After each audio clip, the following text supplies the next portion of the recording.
बस जहां बिगड़ने की बात आती सेकंड में बन जाएगा। ये मांगने की जरूरत नहीं। क्यों, कब तक मंगता बने रहोगे? वो बहुत सामर्थ्यशाली है, उसी क्षण हो जाएगा। आवश्यक है तो आप मांगो क्यों? जो भी होना, जो भी उस समय हो जाएगा। नहीं होता, हम करेंगे नहीं तो कैसे होगा? वो करवा लेंगे जो भी चेष्टा। अब एक बार तो अच्छे से समर्पित हो जाओ। आपको पता है, जब जो बनवाना होगा बनवा के पवा देंगे, जब जो पहनवाना होगा मंगा के पहना देंगे, जब जैसे चलना होगा आदेश कर देंगे। हमें कुछ खोजना भी नहीं कि हमको कैसे परमार्थ में चलना है। उपासक को कभी भी किसी से कहीं भी आकांक्षा नहीं कर रखनी चाहिए।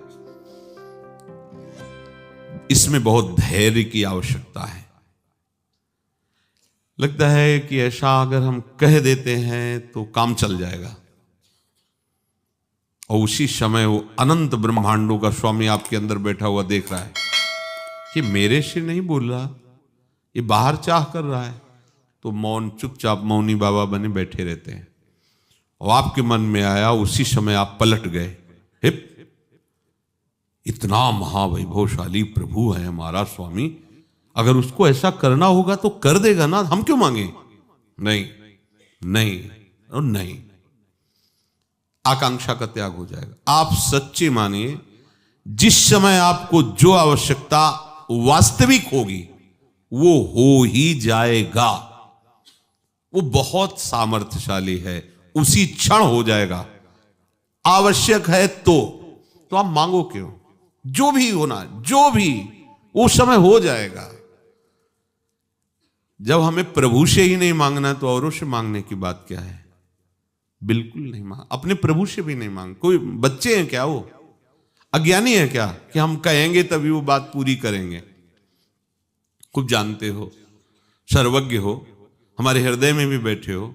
इस शरीर को जो आवश्यकता हो, व्यवहार में जो आवश्यकता हो, जो कर्तव्य में आवश्यकता वो दे दो, उसी से कर्तव्य कर देंगे, उसी से व्यवहार नहीं दोगे तो राधा राधा राधा राधा।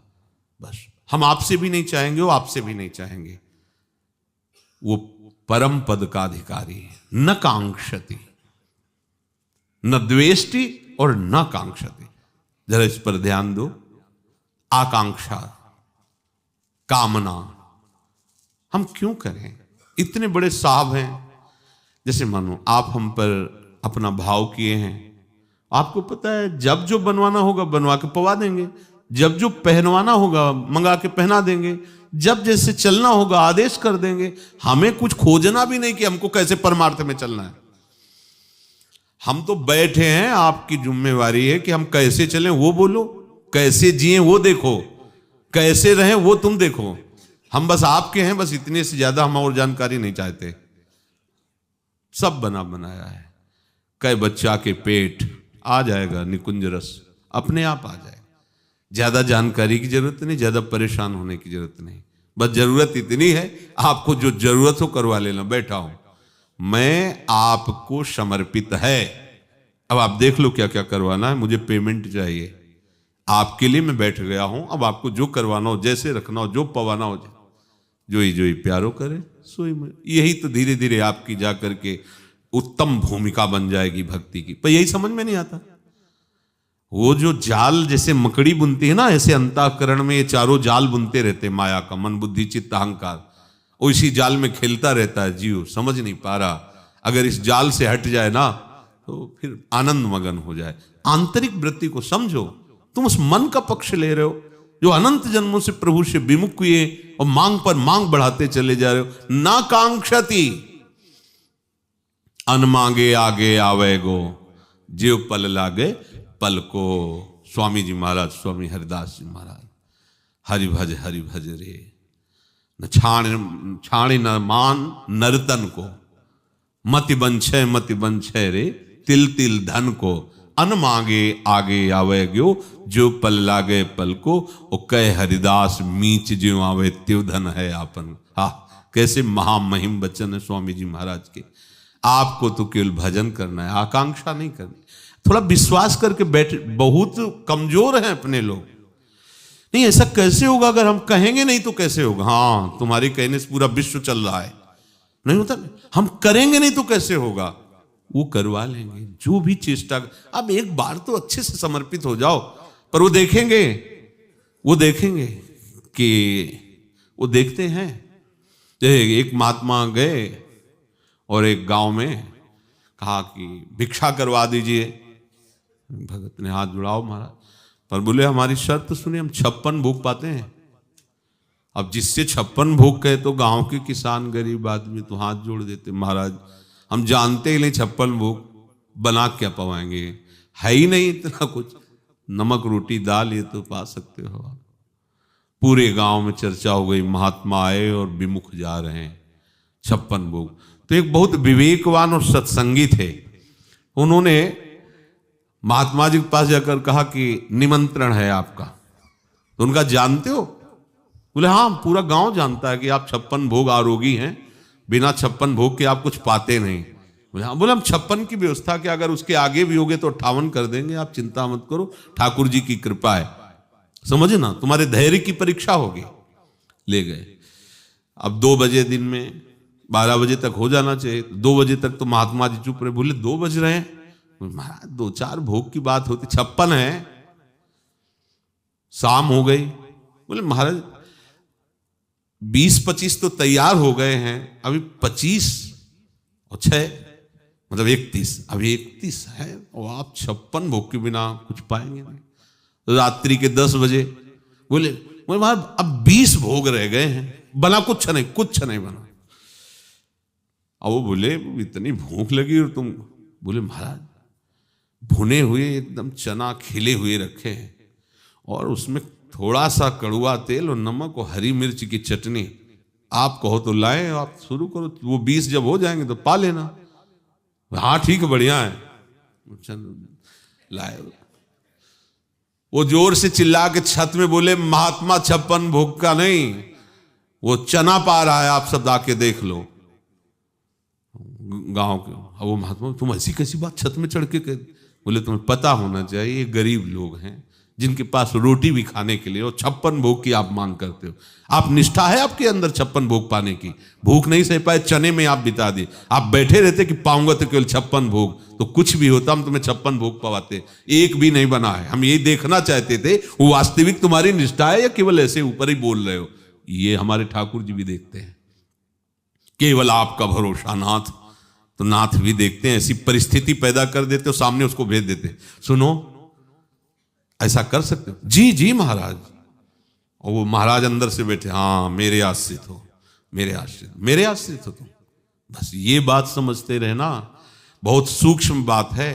बिल्कुल आपका काम बिगड़ गया अगर वो साथ नहीं देगा सामने वाला, तो आपको बिगड़ जाने देना है।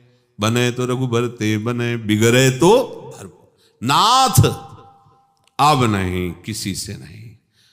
बस जहां बिगड़ने की बात आती सेकंड में बन जाएगा। पूरी सृष्टि जानते हो कितने में रची? कल्प 2 कल्प में नहीं, इतने में निमिष मात्र में, निमिष पलक झपकने, भगवान के पलक झपकते झपकते ये अनंत ब्रह्मांडों का सृजन हो गया निमिष में। भ्रकुटी विलास सृष्टि लय, भ्रकुटी के एक संचालन मात्र से सृष्टि का लय, सृष्टि की सृजन। तो हमें लगता है कि काम बिगड़ गया, बस उनके भरोसे रहना, कैसे बन गए आपको खुद पता नहीं चलेगा। तभी आप आकांक्षा कामना का त्याग कर सकते। एक बार तो आनंद लो शरणागति का, एक बार केवल। जीवन में हम किसी से मांगेंगे नहीं, नियम लो, देखो अभी शांति मिल जाएगी, किसी से नहीं कहना। पूर्व में जो पूज्य सदगुरुदेव भगवान बच्चापन में स्वीकार किए, बड़ी सुंदर निष्ठा थी। एक बार 24 घंटे में फलाहार लेते थे, रात दिन भजन। वो माला ऐसे जो लेता है, ऐसे वाला लंबा हो गोमुखी, उसमें एकदम आवेश भरा लाल चेहरा बना रहता, हर समय जप में। उन्हीं की कृपा से दिमाग में बात बचपन में बैठ गई थी कि निरंतर भजन करना ही सबसे बड़ा कर्तव्य है, निरंतर भजन करना ही सब शास्त्रों का सार। बैठ गई थी महाराज जी के संग से।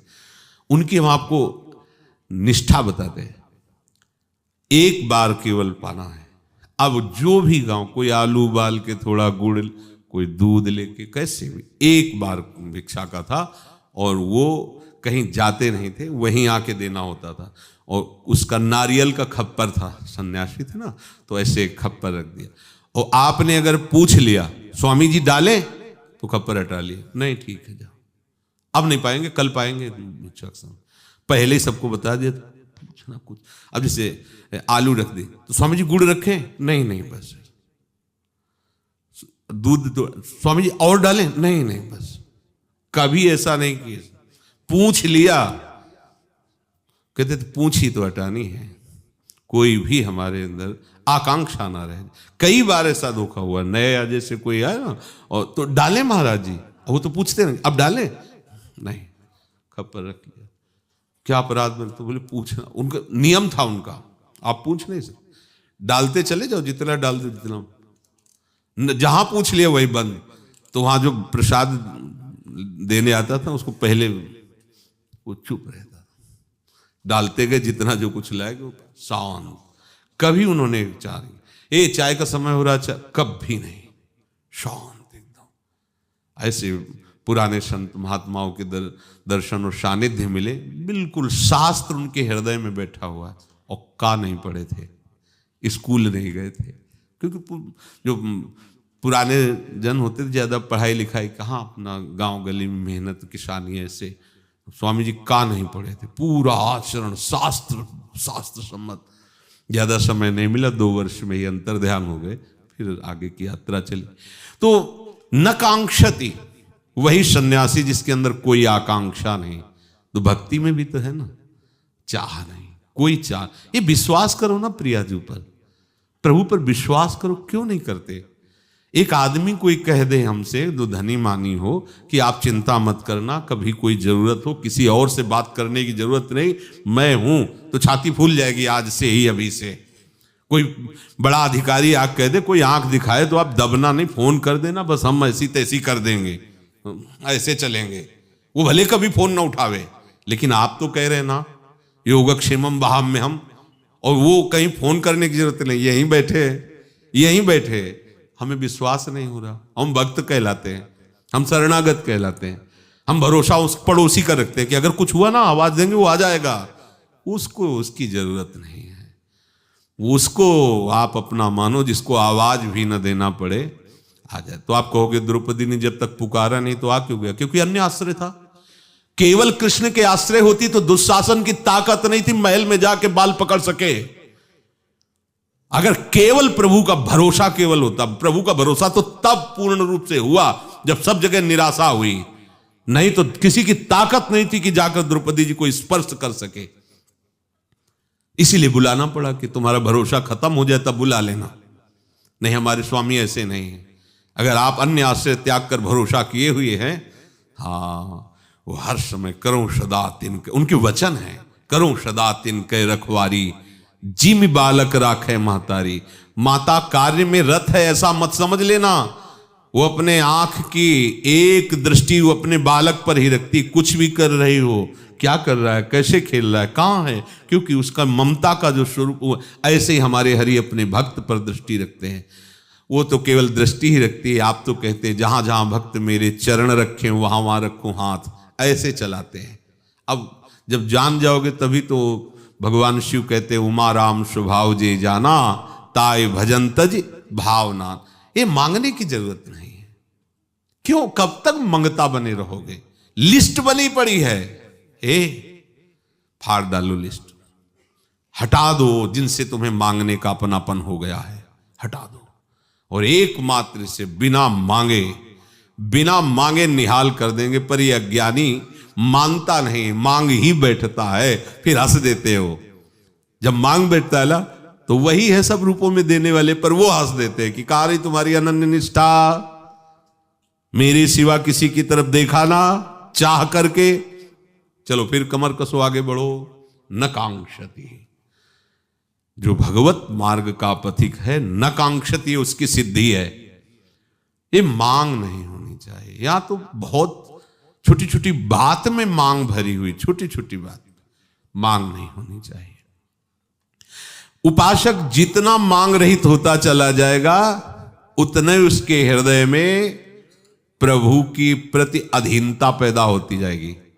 यही हमें चाहिए। या ऐसा समझ लो प्रभु उसके अधीन उतने ही होते चले जाएंगे, मांग नहीं तो प्रभु अधीन होते चले जाएंगे। और मांग है तो फिर वैसे भी देखो, आप सेवा करो और कुछ मत लो, मतलब कोई चाह ना हो, तो बार बार वो अपना चिंतन, सेव्य का चिंतन सेवक के प्रति जाएगा, कुछ चाहता नहीं। अरे देखना भाई, उसको भोजन, उसके वस्त्र दिए आप उसके, अब उसका चिंतन, उसका ये अधीनता शुरू हुई। कहीं किसी भी तरह उसको दुख नहीं होना चाहिए, क्योंकि कुछ चाहता ही नहीं है और जो आज्ञा करो वैसा पालन कर रहा है। वास्तविक सेवा अब उनकी शुरू हो गई। सेवा वही है जो सेव्य के अंदर सेवा भाव पैदा कर दे, सेव्य के अंदर सेवा भाव पैदा कर दे। निष्कामता में बड़ी ताकत है। देख लो त्रिलोचन जी के यहां सेव्य नौकर बन करके आ गए। ये सेवा का चमत्कार। हम अपने स्वामी को प्रसन्न करने के लिए कुछ भी मांगने की जरूरत नहीं, यही सबसे बड़ी सेवा है। भला ये अंदर बैठा लो बात, आज से कुछ नहीं मांगेंगे। एक बार भगवत ऋषि जी महाराज अपने मित्र के साथ यहाँ वृंदावन में आए हुए थे। जब उनके चरित्र में पढ़ा तो जो उनको भोजन पवाने के लिए बनाया, उसमें सब्जी में नमक ही नहीं डाला, एकदम ऐसे, मतलब बिल्कुल नहीं डाला। और उनके सामने परोसे तो और भी सामग्री थी, तो जो भी पाए तो पहले तो उनका ये वाली सब्जी सब हमारे में डाल दो। भगवत ऋषि जी ने कहा, हमें बहुत अच्छी लगी। और कहा दूसरी चीजें, मित्र भी साथ थे, उनको परसो और आप वो सब्जी हमें डाल। तो उनको अच्छा लगा कि इनको सब्जी बड़ी प्रिय।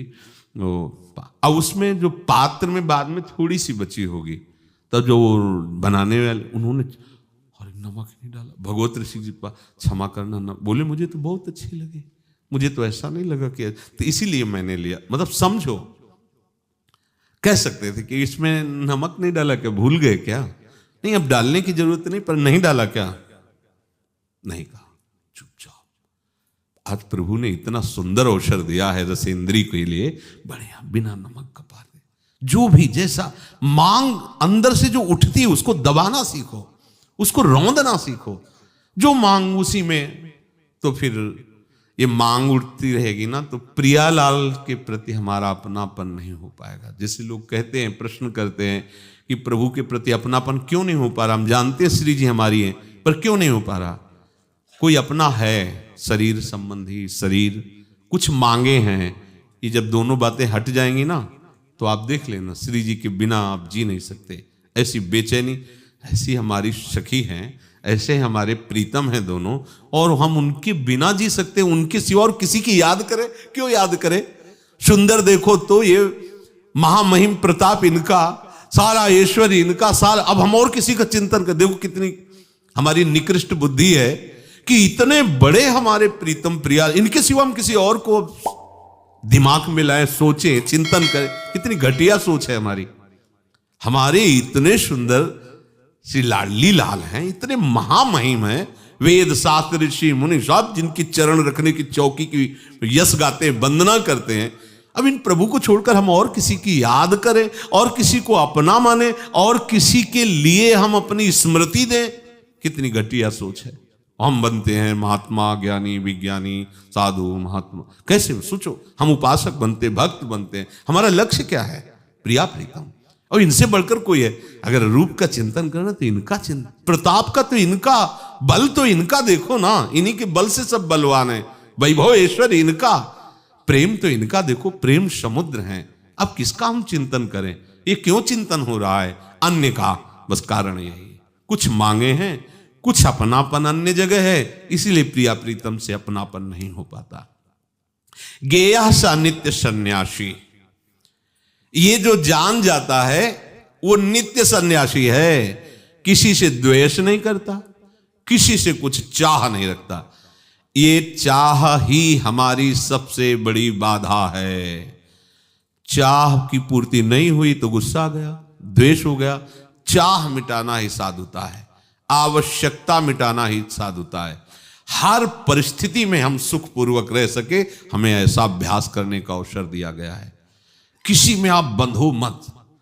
शरीर सुविधा, शरीर सुख, ये सब ठाकुर जी के ऊपर है, श्री जी के। वो जैसा चाहे, आप मत फंसो। आप फंसो श्री जी में, लालजू में, उनके नाम रूप में, उनके चरणों में, उनकी सेवा में, उनके गुणों में, इसकी मांगों में मत फंसो।